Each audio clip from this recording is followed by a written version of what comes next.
out.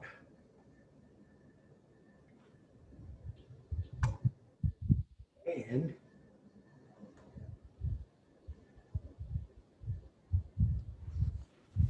there we go. So today, what we're going to do is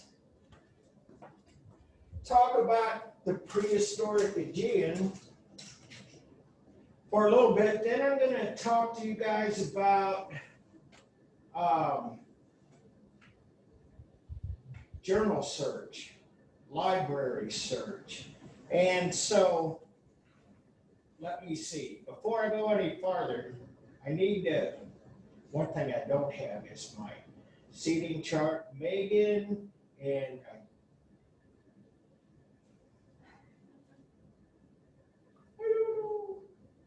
Charlotte. Okay, and Isabel McAfee, and I got a Grace McIntyre. Charlotte, I'll remember now. And so,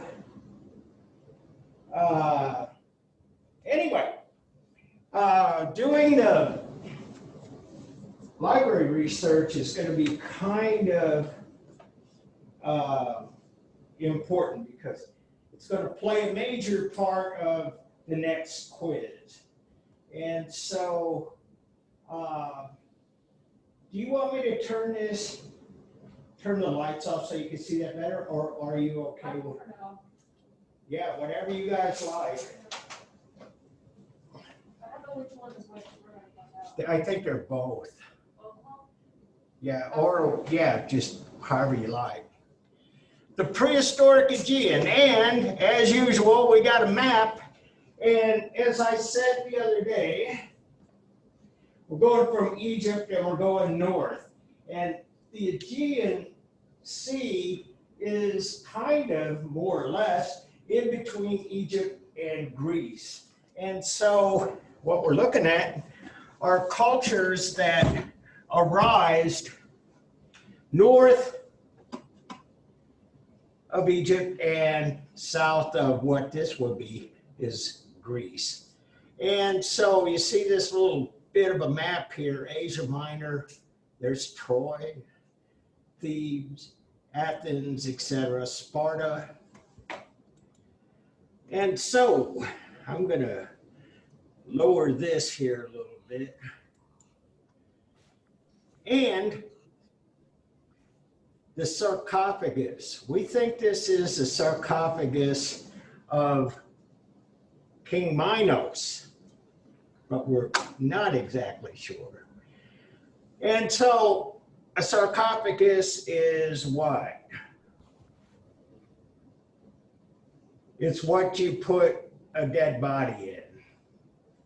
And so, and you can see that by the decoration, by all of this, that this was an important person. There are some conventions that we have that kind of come right out of Egypt too. Would you say that?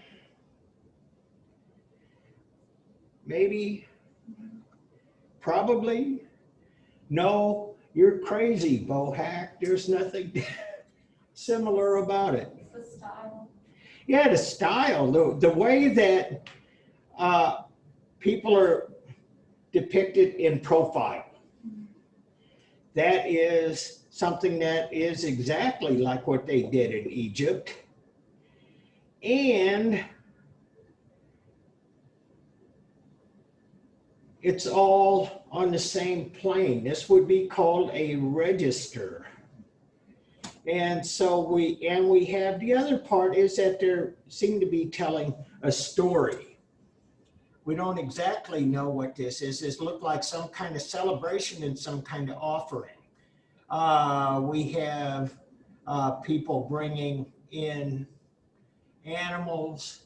We have people, I'm not exactly sure what she's doing. basket probably full of fruit, exactly, you know, so on. And so anyway, want to back up a little bit because this whole business is kind of divided into 3 parts. And the first part we'll talk about is the Cyclades, or the Cyclades, the Cycladic culture. And that is the red islands out here. And you can see they exist kind of between what is modern day Turkey and what is modern day Greece. And I'll also tell you this. This has been fought over for millennia. They still are disputing the ownership of these islands. And so anyway, they've been kind of existing out here, and we got artifacts from this culture, and you can see it goes back, 4,500 years ago. And this is unconventional, if I might say so. These are little figurines, 18 inches high, and they're really, what we call the difference between naturalism and symbolism. They're as much as symbolic as anything.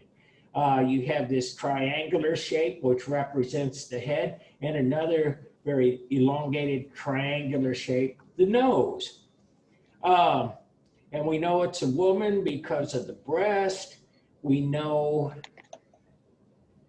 these are arms, but they don't really represent muscles as much as they represent a kind of geometric symbolism of those features, of those characteristics. And you can see probably she's pregnant. And in a lot of ways, this is kind of like Venus of Willendorf, but in something of what you might call a little bit of a cubist style, where things are geometricized. And that has had art historians and archaeologists talking for a couple of 100 years now, because we really don't know what that shift is. And this is kind of unique to the Cycladic culture. And so between those two, I put a star on this one. This is a harp player from the Cyclades, and about the same time. And again, you see that it's broken. The arms are broken, the hands. But very geometric. And it's marble, which is kind of interesting too, because what we start to find in this Aegean culture is development of stone carving, and they start to carve more challenging kinds of stone. It's not the limestone and the sandstone that we've mostly seen so far, but marble, that's pretty hard stuff. The other thing that they did that's remarkable, metalworking. And we'll find that they really advanced in metalworking in the Aegean culture. And so anyway, this is kind of the next stop off, Crete. And I'll refer back to the map.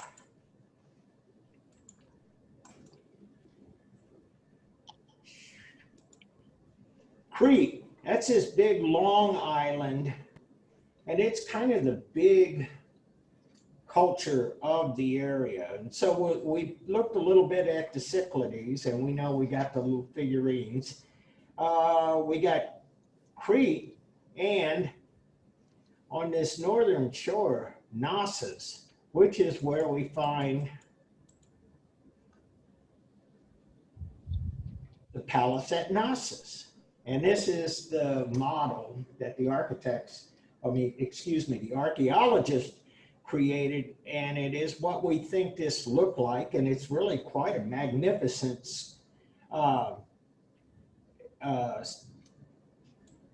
building. And here is more or less the floor plan of the palace at Knossos. And here is what it looks like. One of the things that, and I remember this quite clearly because at one time, long time ago, I was sitting on your side and there was this guy named Dr. Murray on the other side. And we didn't have computers, but we did have slides. And I remember this so clearly, he said, you can tell it's Minoan because the red columns. It's the only time we find that anywhere on Earth. Red columns. In other respects, this is pretty much exactly like what we've seen in Mesopotamia and in some cases in Egypt, but they were really quite accomplished architects. And the story on this here is that All right. Okay, gotcha. What I want to talk about Sorry. here is that what we have is a culture that was kind of in geological terms, it was discovered kind of recently, a little over 100 years ago. We didn't know about this. And what the palace at Knossos and the Minoan culture, and that's all named after King Minos. And I'll tell you a little bit of mythology on that. King Minos was the famous, most important king, and he built the palace at Knossos. And the legend has it is that underneath all of this, King Minos had this creature that was half bull and half man. It was called a Minotaur, and it was exactly right after King Minos, and the Minoan culture, everything got named after King Minos. And there's a lot of writing about that, and it was part of mythology. And there again, we're seeing these things recur over and over again. Half human, half animal of some sort. We've seen that in Egypt. We've seen that in Mesopotamia. And in this case, it's the Minotaur. And so anyway, one of the things about archaeologists, and especially when they found stuff that, when they found stuff 100 years ago that goes back way, way far, they always try to identify, or they had a habit of identifying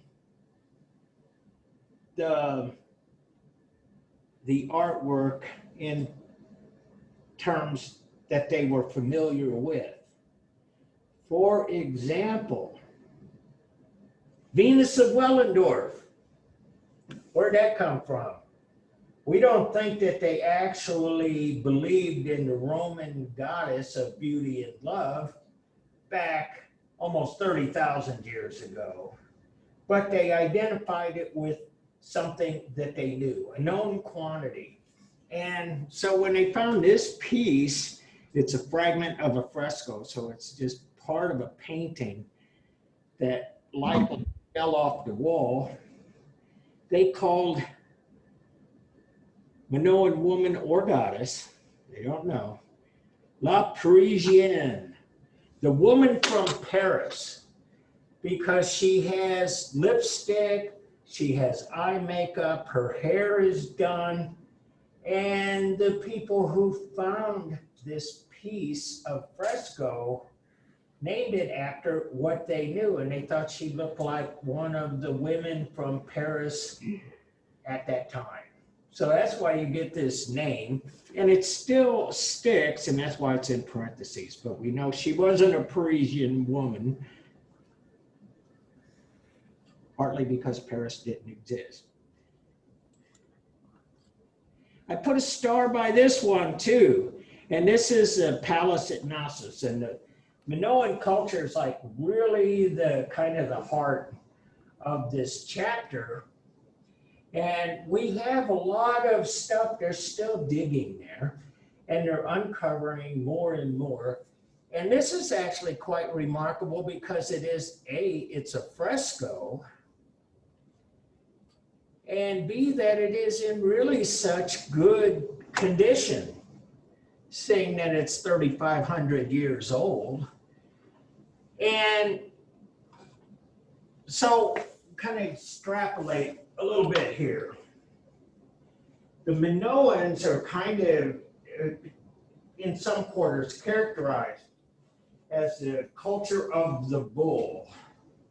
You know, you see the Mesopotamians and the lions kind of keep recurring in the art and in the literature. The culture of the bull. And so this is what we think is Minoan sport, bull leaping. And in some ways, it's not that different from what they practiced in Spain for centuries, the bullfight. And Spain is kind of known in some quarters as the culture of the bull. If you take a look at Picasso's work, for example, that's a recurring theme. Part of that has to do with his Spanish heritage. And so in American terms, modern day, this could be something like a rodeo, where you have these powerful, very dangerous animals, and people are doing things like trying to ride them, or in this case, you leap them, you jump over the top. And it could be, and we don't know for sure, but these figures on the outside, if I could stretch this so far. Ever heard of rodeo clowns? Yeah? Well, for those of you who are not like cowboys, rodeo clowns are people whose job it is to distract the wild bull.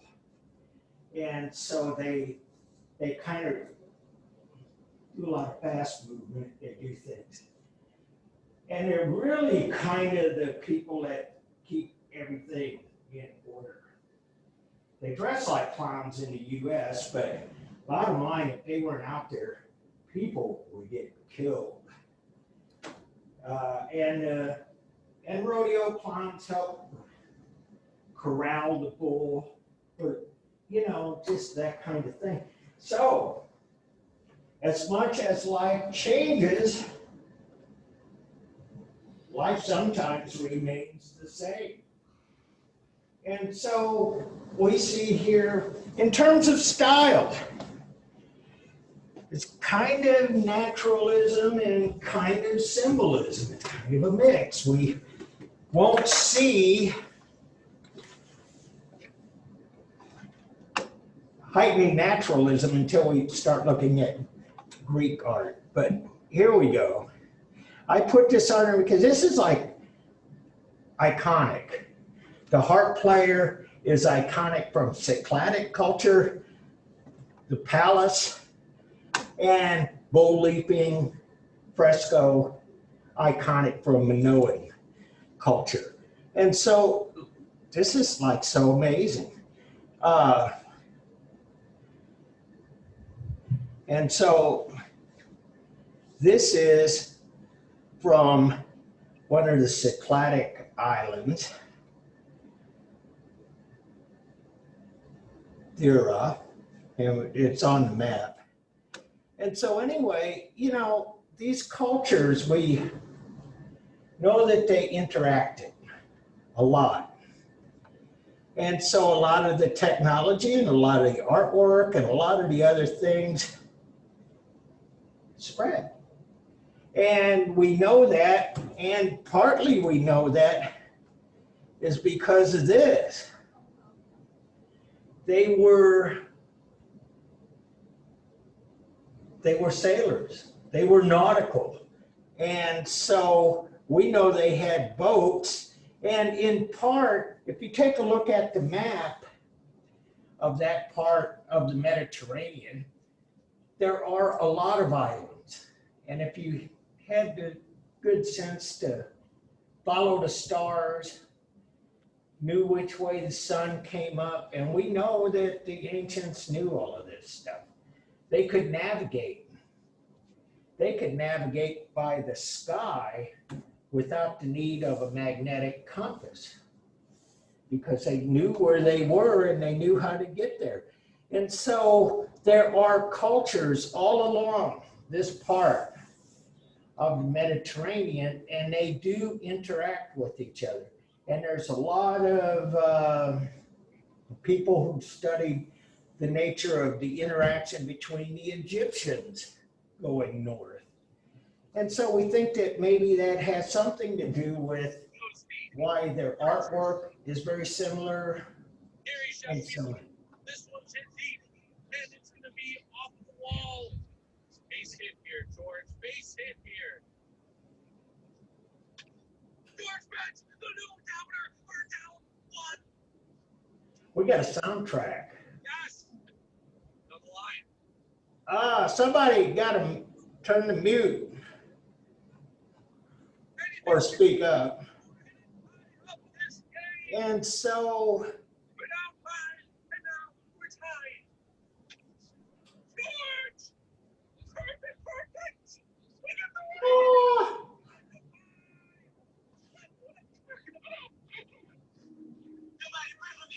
oh, I'm going to talk over this. I I hate think to- you can mute them. Yeah, you can mute them. Yeah, if I can figure out who it is. Yeah, let's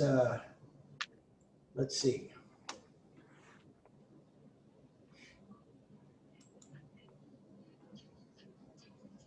Here's the arrow next to participants.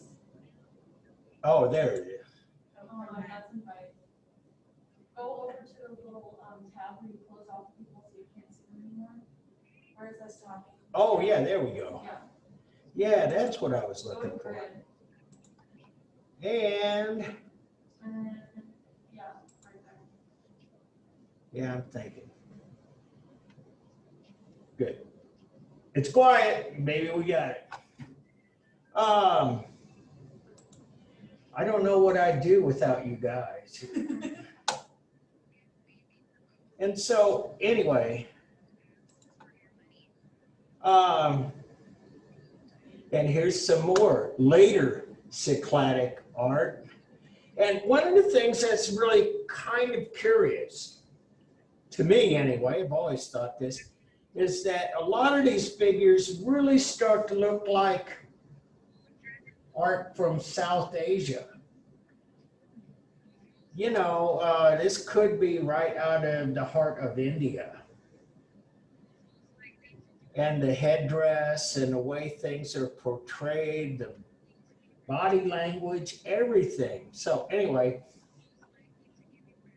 I don't know about that. We could look that up as research, but anyway, we're back on Crete here. And what is important about much of this is that the Aegean art that we're looking at is like pre-Greece Greek art. It kind of culminates later, but a lot of things that these people do turn up in Greek art. And the the idea of decorated pottery, something quite as elegant, quite as well designed on this. The idea that the pottery would tell a story and represent fish and the ocean, and, you know. Here we go. This is like, I always thought this was like totally beautiful. The octopus flask. And it's only 11 inches high, so that's why it's called. You guys know what a flask is? Yeah. If you drink liquor on the sly, you kind of know. Or you watch any TV show ever, right? Oh, yeah. Yeah, I like this thing. Yeah. So, yeah, but look at this. This is like so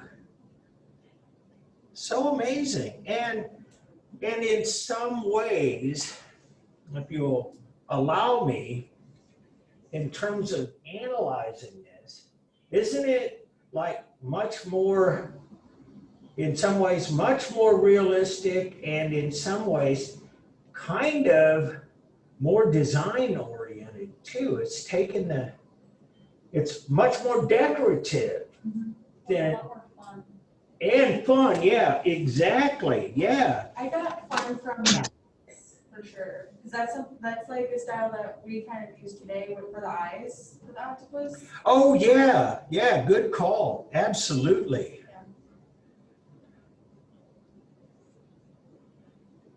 And yeah, this, and you know, just like you guys art majors taking just, yeah. Check this out.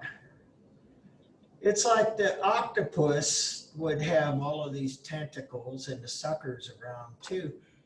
But the artist here felt compelled to use all of this negative space to kind of fill it up. And so you have all of these other little depictions here of various kinds of things. We don't really know what they are, maybe seaweed of some sort and other marine kind of creatures.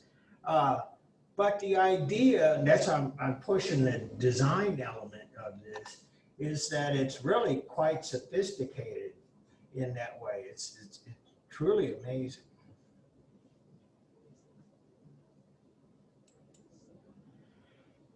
And back to Knossos. See, we're going back and forth on this, and it's mostly kind of set up on a timeline, but it's not that exact. The snake goddess. And it's only, you know, it's only 13.5 inches high.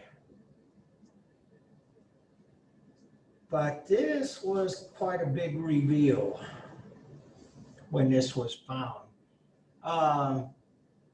It kind of tells us that the whole idea of their religion was probably much different than what we've seen so far. The ideas of, like in Egypt, where you had like a central government headed by a pharaoh who was also a god too, and they made temples to the pharaohs, and the pharaohs being kind of like they were king and they were pope as well.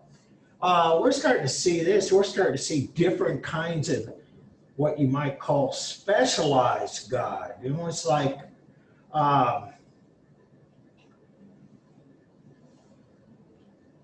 many gods. And we're starting to figure this out. Why do I bring that up? Is because in Greece, they have something of a pantheistic system where they have different gods that specialize for different ideas and human activity and concerns. And so,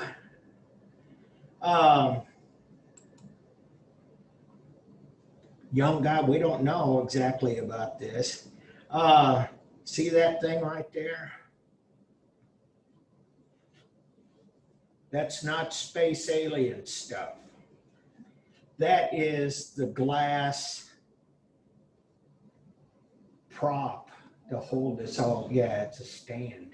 Is the stand modern or?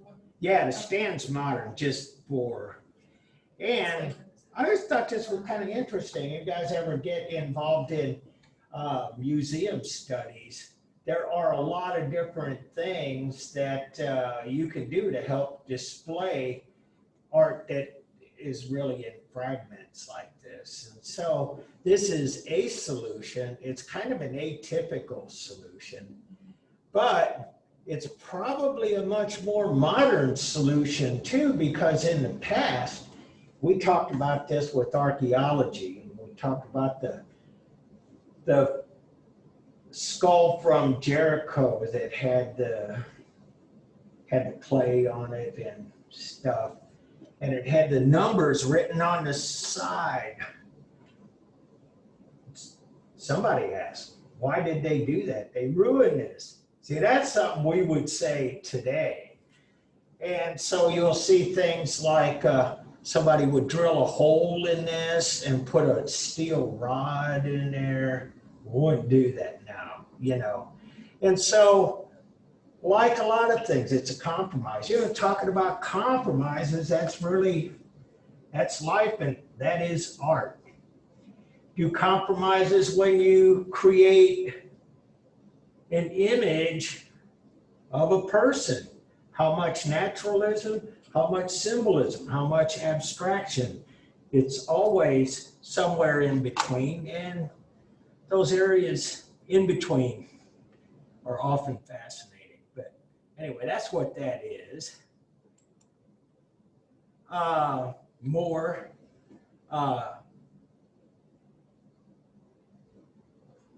This is from Crete. This is Harvester's Vase, and we think that this is, you see they got the rakes and things. It's basically what we know, and what we glean from the artwork in terms of how life was at the time. You would call this, again, high relief, and the other part of this, originally with gold leaf. As I said, these people were really starting to become very skilled at metalwork. And so what we find actually in Greece, and this is called Mycenae. It is the southernmost tip and the western side of the map. And let me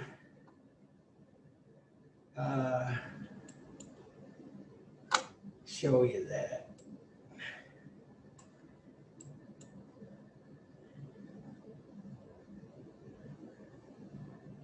The Peloponnesus culture, Mycenaean culture. That's all, and there's Mycenae right there where my cursor is.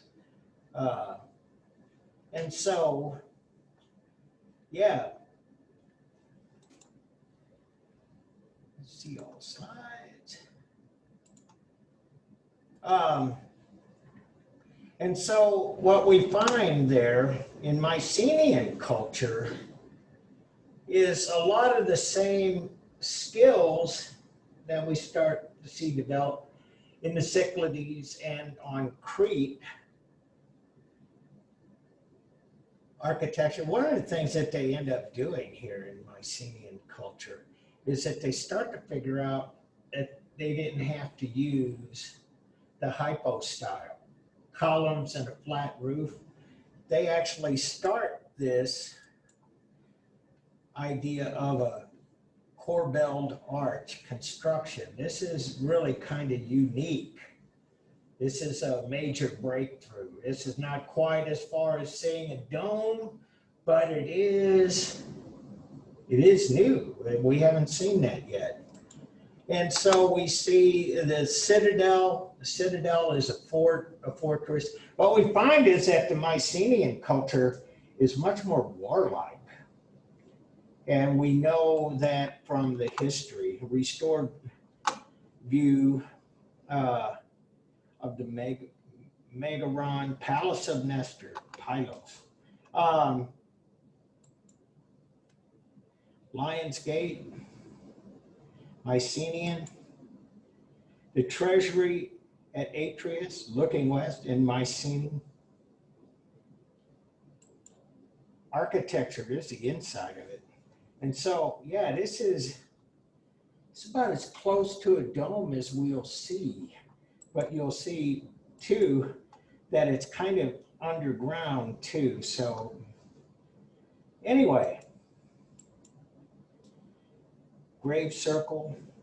And so they were builders, and the art that we can find out of this culture, this is one of the big ones. Mycenaean funerary mask from grave circle A. And again, what we, like I was saying, the death mask, that's kind of an important thing. We're still have been doing such things until recently. But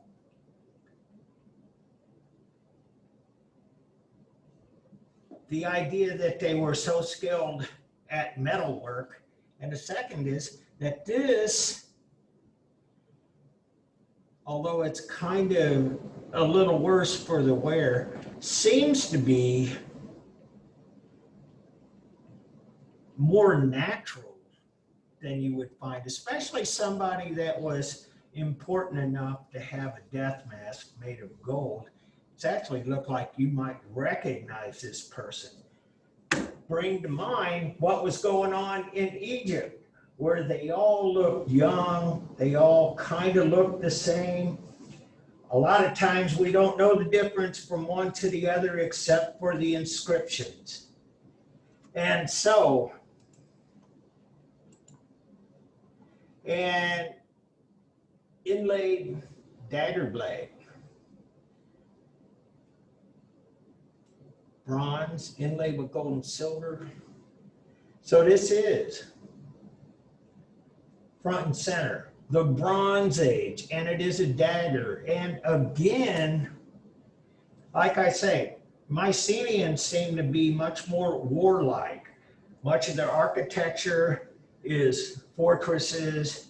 Much of what we have in terms of artifacts are weapons. And so another near Sparta.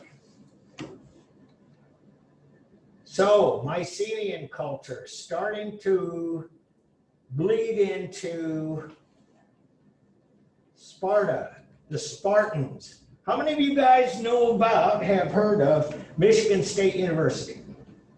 Yeah? What's their mascot? Spartans. Spartans is correct. And what are Spartans? They're ancient warriors. They were the ancient Greek warriors. They persisted for a long time. There was this kind of dichotomy in Greek culture. We had the Spartans and we had the Athenians, and the Athenians were much more interested in higher thought.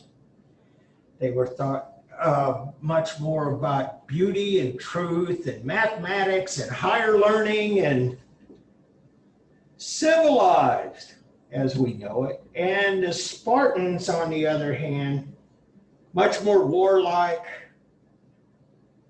And so that is ancient Greek culture. Again, another example of what I was talking about.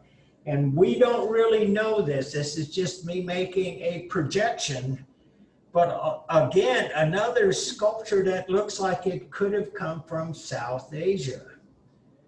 The dress, the style, everything.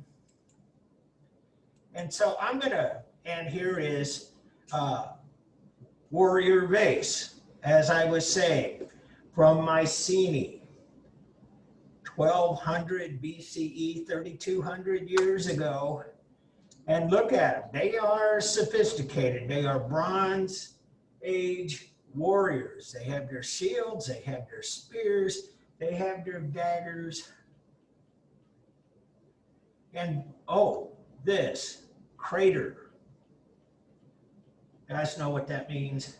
Doesn't it like hold like one minute or something? Yeah, it's big. It's big. It has a handle on each side and it has a large mouth. And so, yeah, you were talking about water and things. This is still only 1 foot 4 inches high, so it's only 16 inches, but it's to carry a large volume of Didn't they use like for artifact use? for. I'm sorry, run that by me. Artifact? Artifacts. Yeah. Sure. Anything you could carry. As a matter of fact, I think what you're saying I could build on here. Some people talk about the idea of this having 2 handles, is that you could carry something that was heavy because you could put one person on either side. So yeah, it's a pretty utilitarian sort of vessel. And so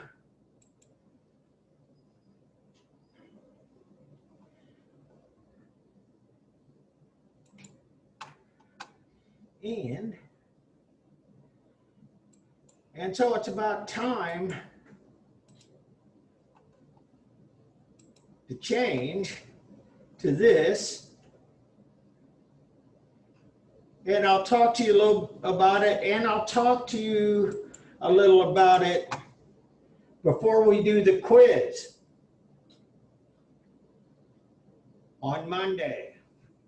And so I put this together. I wanted to do this online and in real time, but I'm finding that the CPU, the computer processing unit, is not really equipped to do simultaneously Zoom broadcast or Zoom recording and searching the web at the same time.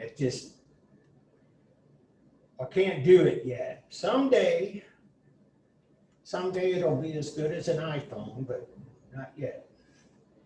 And so I want to introduce you to journal search in the university library. And as I said earlier, this will be an important part of the quiz. This is going to be essential that you know this and are able to do this. And so I don't know how you guys get to the library. If you got like your own home page or something. If you don't, you just want to do this, say on Yahoo search, Google search, Maryville University Library, St. Louis database, ACLOG. And so basically, you can do research, database, or something. But just get into this. And you come to the home page of the library. And so this is just a set of screenshots. But what I want you guys to do specifically is I want you to click on articles, and under that, your search. In your search, you put your keyword. You got to make sure it's correct spelling. And the second thing is that once you click search on this, you may end up, and I don't know why they do this, but sometimes you get a whole bunch of other gobbledygook on the other side of your search. King Tutankhamun and blah, blah, blah, blah.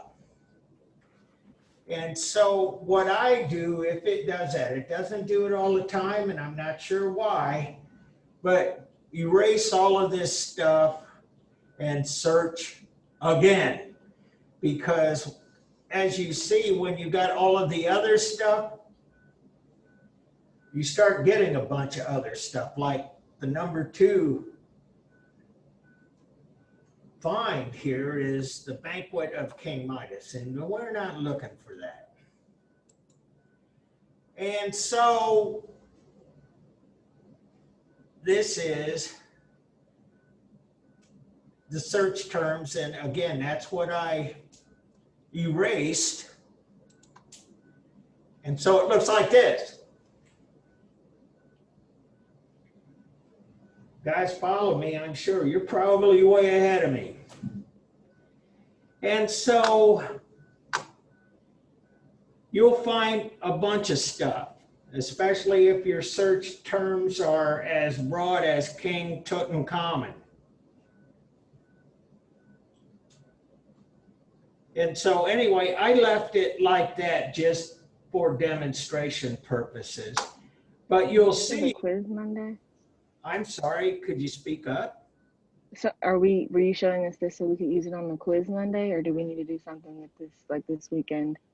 No, you'll do it on the quiz.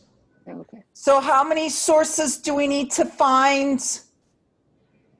I haven't quite decided on that yet, and it kind of has to do with the sources you find, but basically what I want you to make connections with is the interdisciplinarity of ancient art research. And I'm going to explain that here in a minute. And so what we have, I want you to refine your search, full text and peer reviewed, first of all. And I'll go over that when we do the quiz. And so full text, so that you get something you can read, period. Can we still bring in our textbook? Actually, you can, that's fine. But what I want you to get primarily out of the library, and the other thing that I'll want you to have access to are the PowerPoints that are on Canvas. Okay, all right. Because what I'm going to ask you to do is to pick from the starred slides, the ones that I put a star by. So that's why I don't want you to have to, I've heard some horror stories. I want you to have to memorize every slide. I just want you to kind of know the iconic works from the culture. And those are by coincidence, by not a coincidence, those ones with the stars will have a lot written about them in such a search. Some of these slides, all of this stuff is great. A lot of it, some of it is contextual, give you a kind of a feel for what life was like back in ancient Egypt, ancient Mesopotamia, and so on. But anyway, and it's going to be limited to Egypt and the Aegean. That's the two. So if you got something of a starred slide that you're really interested in, you can go ahead and start snooping around if you like. I'm good with that. So we can choose any of the ones that you put a star by, or will we have a couple of choices? I'll give you a choice of one that has a star by it. Okay, so could we decide early on, or Oh, yeah, that's what I'm saying now. And can we work on it early, or are we not allowed to start till Monday? If you want to jump the gun and get ahead on this, I'm fine with that. You Okay, won't be able to enter anything until Monday. yeah. Obviously, we won't be able to submit it, but we can start early. Is Oh, asking. absolutely. And Okay, hey, good to know. hey, it is good to know, and I'm glad you're asking these questions. And let me back up my theory here. My job is to teach you about this stuff from this place, from this time.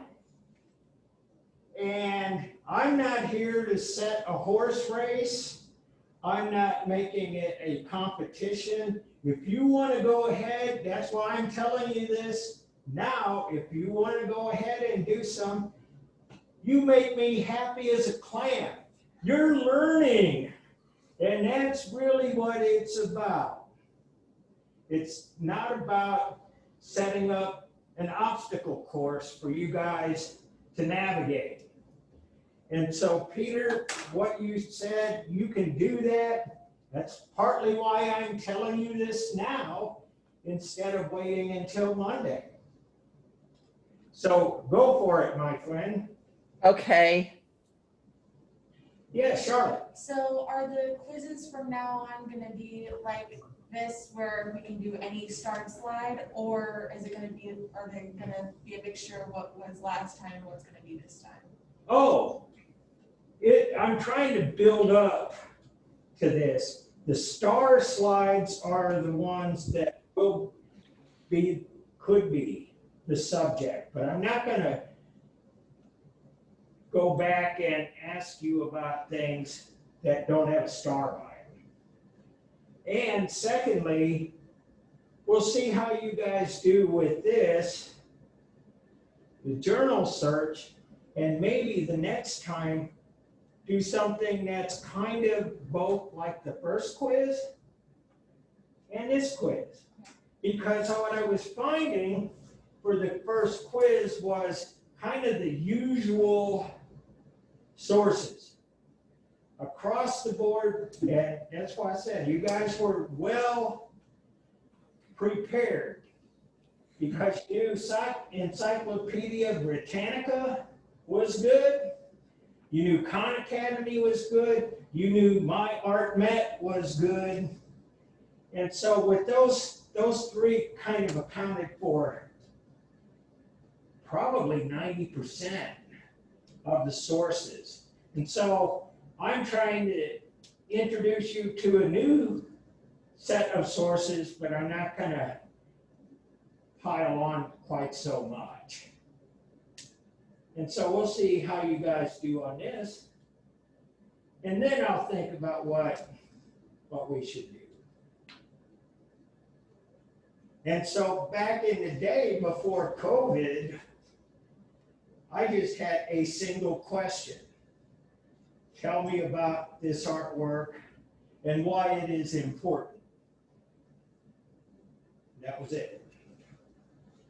Now I'm trying to talk to you guys and get you guys informed about why they are important and prepare you for further research.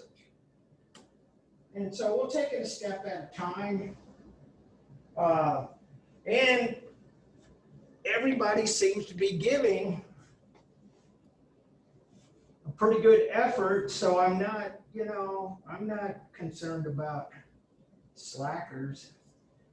You guys are paying attention. I like that.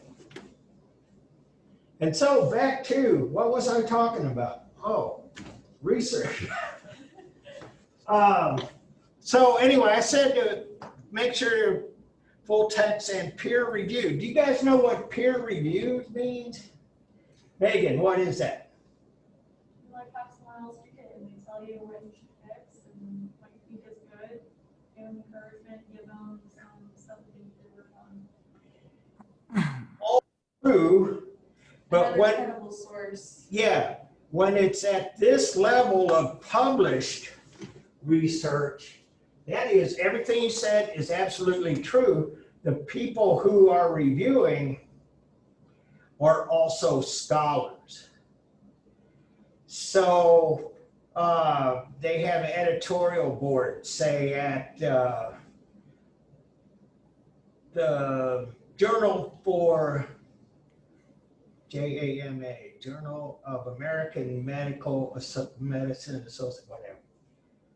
They have an editorial board and they have experts, and they'll give you the green light and they'll do exactly what you said. So some of the things that you guys may have done in your education to this point, but your peers are undergraduate students. And so when you get up in this league, I'll show you a little bit about that. And so anyway, that's what peer reviewed means, and it is a credible source, just exactly like you said. That is like the gold seal of approval, peer reviewed. So anyway, one of the things about this is that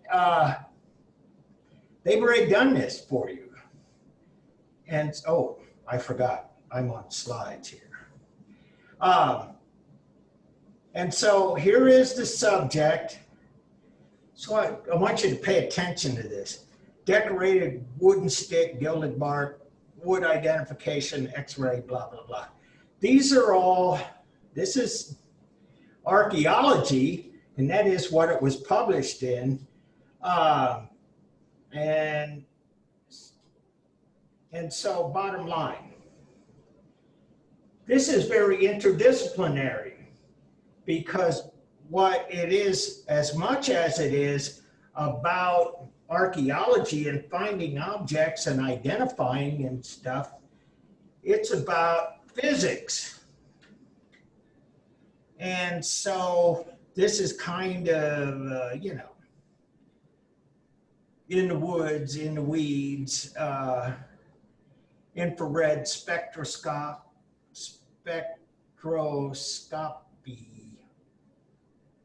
whatever, spectroscopy. Anyway, you guys get it. Yeah, it's physics. And here's the next one that's underneath of it. And so DNA fingerprinting, malaria, falciparum pathology, mummy pathology, etc. And so this is a medical. The other one was physics. This is medical, and it says ancestry and pathology in Tutankhamun's family. And that's like a big issue. I showed you guys Akhenaten's portrait. And we think that there was some kind of genetic issue, or it's possible.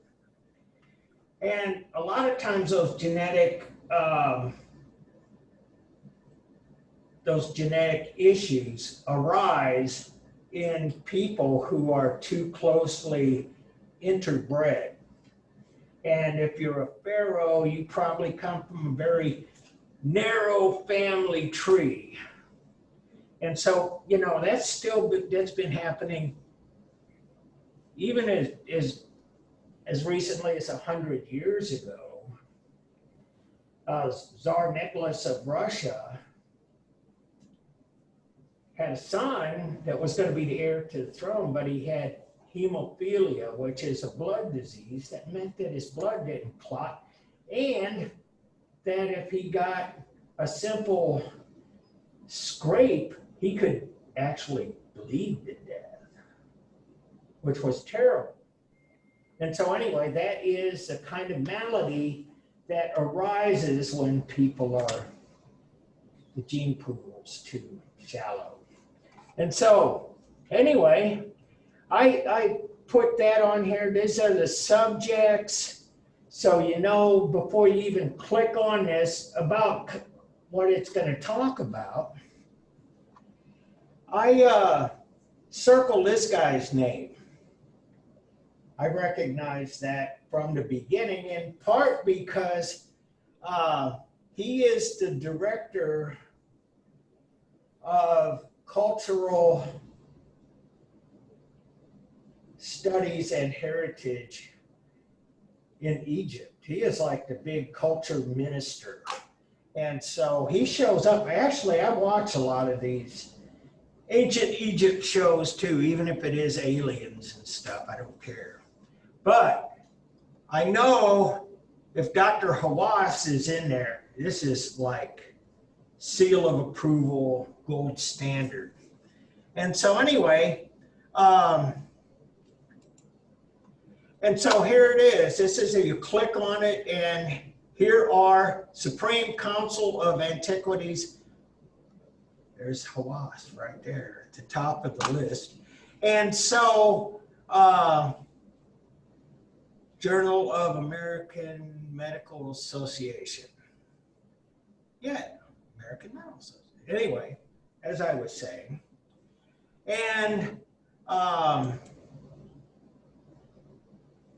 and so that would be a source if you were trying to figure out about Tutankhamun, and more importantly in this case, his father, Akhenaten. And so anyway, here's another one. Another another medical publication about some of those same issues. And so anyway, what I wanted to get you to here is that when you click on these things, you can get in almost all of them have an abstract. When you click the hot link, and the first page, it'll give you kind of a breakdown of what this is going to be about. And to our point here, genetic fingerprinting allowed the construction of a 5-generation pedigree of Tutankhamun's immediate lineages. KV55 mummy, and this starts to get into the categorization and so on. But several pathologies, including Kohler's disease, too, were diagnosed in Tutankhamun. So this is medicine. This may be what you want to write about. Using a multidisciplinary scientific approach, we showed the feasibility of gathering data on pharaonic kinship and diseases speculated about in individual cases of death. So this is just an example I pulled out of the air. It was kind of right out of the low-hanging fruit. And Tutankhamun is somebody much researched and well written about. And occasionally, you'll find something like this. This is the 19th result. And I looked through a ton of them, probably about the first 75 or 100. But I found this one, New Ancient Human Mummies from the Valley of the Kings at Luxor. And so this is more about anthropology, autopsy, blah, blah, blah. Anyway, they're doing research 24/7. They're out there digging and they're doing all kinds of tests and things. But what caught my eye here was this name, Salima Ikram. And that may not mean much to you, but it made me happy because I see her from time to time on some of those films about ancient Egypt. And she is from the University of Cairo, and she is a friend of mine. I had a friend at Truman who is an Egyptologist. And so they're kind of a tight-knit group, especially when you're up at the PhD level. And so she brought Salima over. She'd come over about like once every couple of years, stay a week or so with my friend Sarah Orell. Anyway, you never know what you'll find.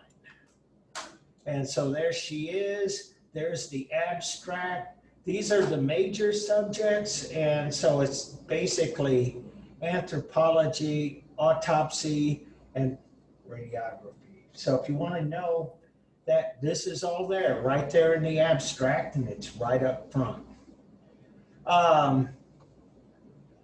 And so here's the bottom part of that page. And that's that. So, do I have questions? So are we just doing research on because I'm familiar with like a thing called EBSCOhost that I did in the past, are we just picking out sources from just the star artifacts that from each of the lessons? Yeah, well, I'm gonna let you choose which artifact you write about, first of all. Okay.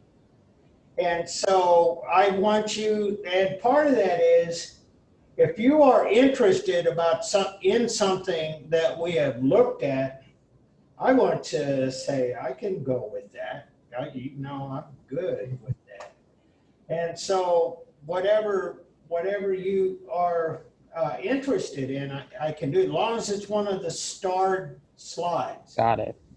And so the other parts of it is I want to encourage your awareness of how truly interdisciplinary this stuff is or can be.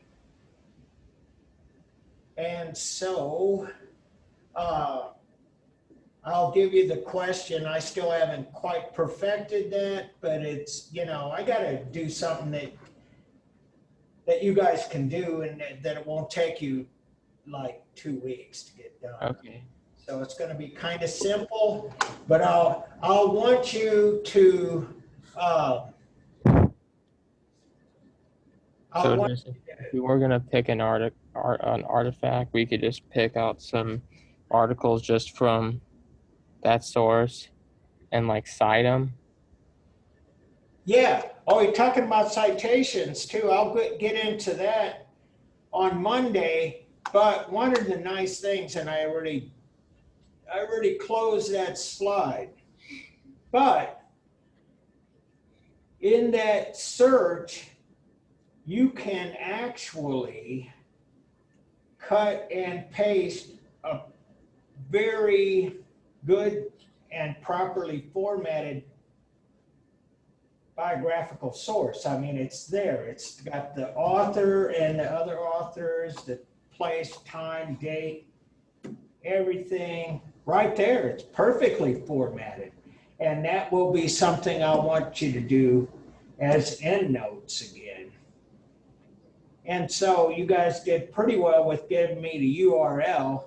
This will look a little bit more like proper citation.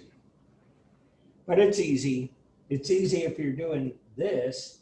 And that's why I like the library resource. A lot of the legwork is done. Back in my day, we had card catalogs and long drawers, and we would flip through the cards.